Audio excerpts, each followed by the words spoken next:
Hello students, a very very good morning. Welcome to PSBI। कैसे हैं आप सभी लोग?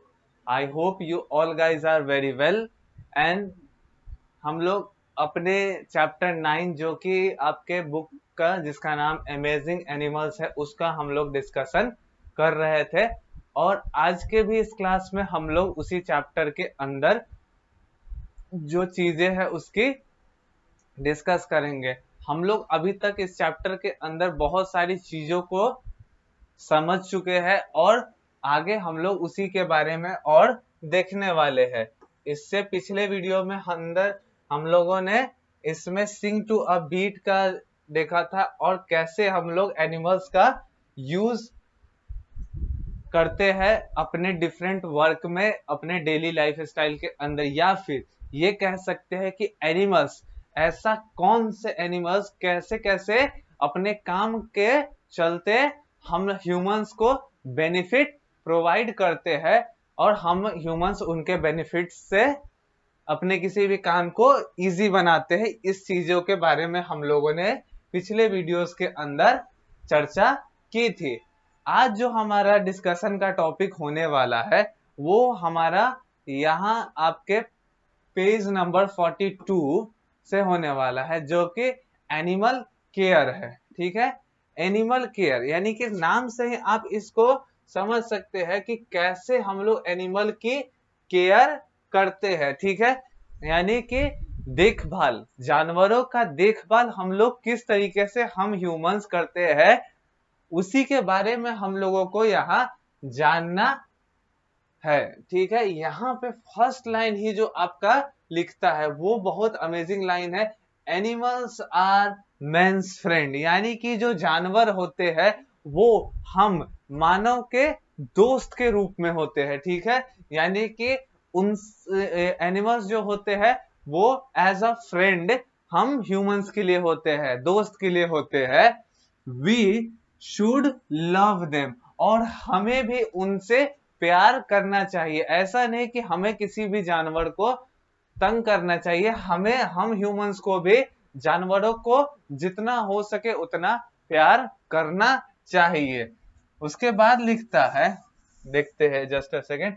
We should not hit them with stone और स्टिक, हमें कभी भी किसी भी जानवरों को, ठीक है, चाहे वो छोटे जानवर हो बड़े जानवर हो, उनको कभी भी नहीं मारना चाहिए। Not hit them with stones and stick, कभी भी पत्थर या फिर डंडे की मदद से उनको कभी भी हमें नहीं मारना चाहिए। ठीक है, बिकॉज एनिमल्स के भी अंदर में सेम फीलिंग होता है, बिकॉज वो भी एक लिविंग क्रिएचर है, उन्हें भी दर्द होता है। आप अगर ह्यूमन होके इस चीज को नहीं समझोगे तो फिर कौन समझेगा? इसलिए हमें एनिमल्स को कभी भी हर्ट नहीं करना चाहिए या फिर कभी भी उन्हें मारना नहीं चाहिए। With using them, not hit them with use of stone and stick, कभी भी पत्थर और डंडे की मदद से किसी भी एनिमल को आप हर्ट पहुंचाने की कोशिश ना करिए। बिकॉज जितने भी एनिमल्स होते हैं, यहाँ पे लिखा है एनिमल्स जो होते हैं वो हम ह्यूमंस के फ्रेंड ही होते हैं, यानी कि मेंस फ्रेंड होते हैं। ठीक है, आदमी लोगों के दोस्त होते हैं। We should give him healthy food and water और टू आवर डोमेस्टिक एनिमल्स। ठीक है, हम लोगों को अपने जो डोमेस्टिक एनिमल है उनको हेल्दी फूड और वाटर प्रोवाइड करना चाहिए। हेल्दी फूड और वाटर हमें अपने डोमेस्टिक एनिमल को प्रोवाइड करना चाहिए। अब आप पूछोगे कि केवल डोमेस्टिक एनिमल को, तो जी हाँ, आप जाओगे क्या वाइल्ड एनिमल को जाके जंगल में खाना खिलाने? वाइल्ड एनिमल को जाके अगर जंगल में आप रैंडमली खाना खिलाओगे तो हो सकता है कि वो खाने के रूप में खाना तो नहीं खाए, वो खाना तो बाद में खाएगा, पहले वो आपको खा जाएगा। जैसे अब लायन टाइगर को आप जाके किसी फॉरेस्ट के अंदर अगर खाना खिलाते हो तो वो पहले ही आपको मार के खा जाएगा, तब आपका खाना खाएगा।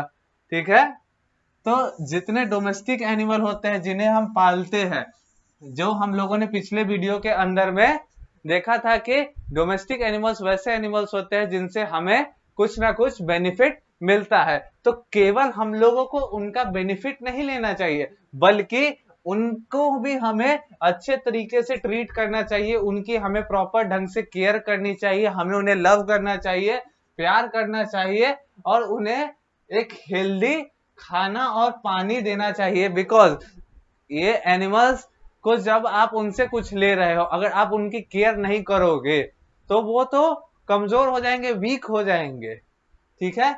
इसलिए ये एनिमल की केयर करना भी ये जरूरी है, ये एनिमल की केयर करना जरूरी है। इसीलिए यहाँ पे इस बुक के अंदर आपको ये चीजें समझाई गई है, ठीक है। उसके बाद कहता है we should keep them there shelter clean, ठीक है। हमें उनको पहला बात शेल्टर देना चाहिए। शेल्टर यानी कि रहने के लिए जगह, शेल्टर यानी रहने के लिए जगह हमें डोमेस्टिक एनिमल्स को प्रोवाइड करनी चाहिए, और जो जगह है उनके रहने वाली उसको हमेशा हमें क्लीन करते रहना चाहिए। और आपके बुक में यहाँ पे आपको दिया गया है कि कैसे कौन कौन से एनिमल्स है जो आपको अलग अलग शेल्टर में रहते हैं, मतलब उनका शेल्टर का सभी का नाम अलग है। जैसे कि जो हॉर्सेस होते हैं वो स्टेबल में रहते हैं, यानी कि हॉर्सेस के जो शेल्टर का नाम है वो स्टेबल होता है, ठीक है। उसके बाद काउस जो होते हैं वो शेड में रहते हैं, काउ के शेल्टर का नाम क्या है, शेड, ठीक है। उसके बाद यहाँ पे अंदर आपको दिखा है डॉग्स जो होते हैं वो केनल में रहते हैं, डॉग्स जो होते हैं वो केनल के अंदर रहते हैं, डॉग्स के शेल्टर का नाम केनल है, ठीक है। उसके बाद हेन जो होते हैं यानी कि मुर्गी, उनके शेल्टर का नाम क्या है, कूप, ठीक है। हेन्स के शेल्टर का नाम है कूप। उसी तरीके से जो कैट्स होते हैं, बिल्लियां, बिल्लियों के शेल्टर का नेम जो होता है वो बास्केट है, यानी कि ये बास्केट के अंदर रह जाती है।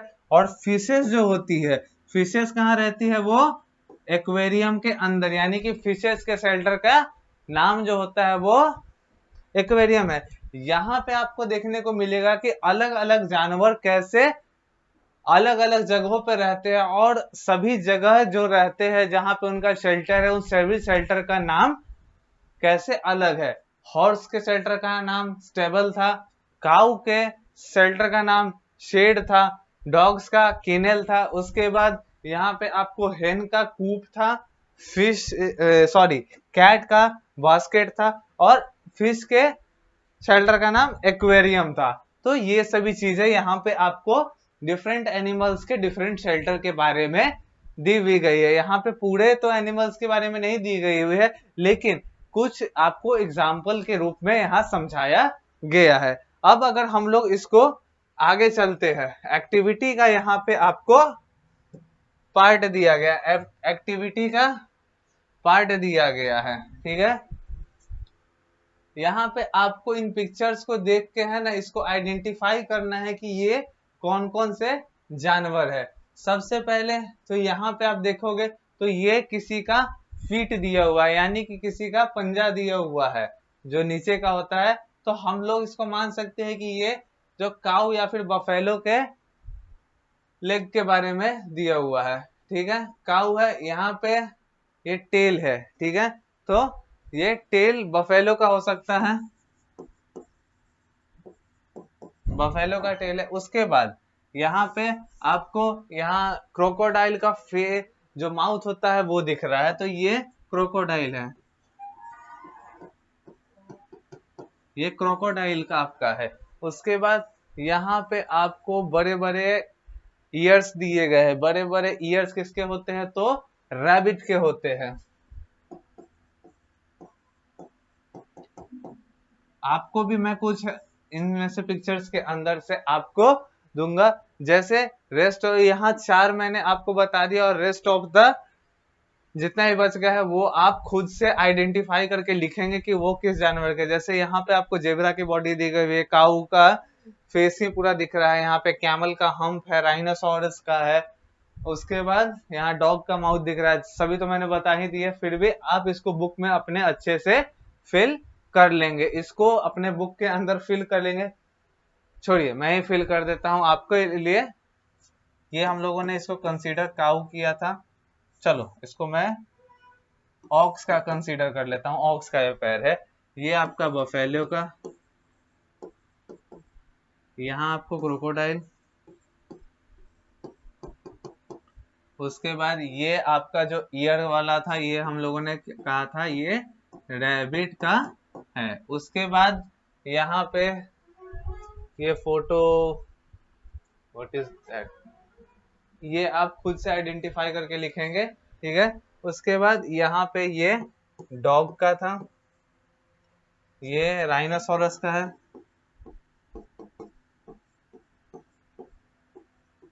राइनोसोरस का है। ये हम्प दिख रहा है तो हम्प कैमल के अंदर होता है।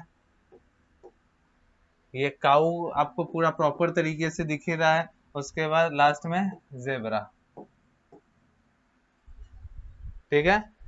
तो यहां तक का आप एक बार इसे अच्छे से देख सकते हो, ओके। इसके बाद अगर हम लोग देखें तो यहीं तक हम लोग आज के अपने इस क्लास का डिस्कशन का टॉपिक रखने वाले हैं। इसके बाद जो बच रहा है हम लोग अपने नेक्स्ट क्लास में पढ़ेंगे। आई होप कि इतना दूर तक जितनी भी चीजें हम लोगों ने समझी है कि एनिमल्स का केयर क्यों जरूरी होता है, एनिमल्स को हम लोग कैसे डिफरेंट डिफरेंट शेल्टर्स के अंदर रखते हैं, हमें एनिमल्स की केयर क्यों करनी चाहिए, हमें एनिमल्स का केवल और केवल बेनिफिट एंजॉय नहीं करना चाहिए, उन्हें हमें अच्छे से केयर करना चाहिए, ट्रीट करना चाहिए और उनसे लव करके हमें अपने साथ रहना चाहिए। अब खुद ही समझिए आप कि अगर आप उनसे लव नहीं करते हैं, आप उन्हें अच्छे से ट्रीट नहीं करते हैं तो एनिमल्स भी आपसे नाराज हो जाएंगे और जैसे आपको बेनिफिट पहुंचा रहे हैं अच्छे से वैसे आपको बेनिफिट नहीं पहुंचाएंगे। आज के इस क्लास का हम लोग अपने डिस्कशन यहीं तक रखते हैं, पेज नंबर 42 तक। इसके बाद जो है सो हम लोग नेक्स्ट अपने रेस्ट ऑफ द चीजें धीरे धीरे करके हम लोग अपने नेक्स्ट वीडियो के अंदर देखेंगे। आने वाली वीडियोस के अंदर हम लोग अपने रेस्ट ऑफ द चीजों को देखेंगे। आई होप कि आपको जो भी मैंने इस क्लास में पढ़ाया है वो आपको अच्छे तरीके से समझ में आया होगा। अगर कुछ भी समझने में कैसी भी प्रॉब्लम, अगर किसी चीजों को समझने में आपको कैसी भी प्रॉब्लम आई होगी तो आप वीडियो को दोबारा से बैक करके देख सकते हैं। हम लोग नेक्स्ट वीडियो में मिलेंगे, तब तक के लिए good by two all of you.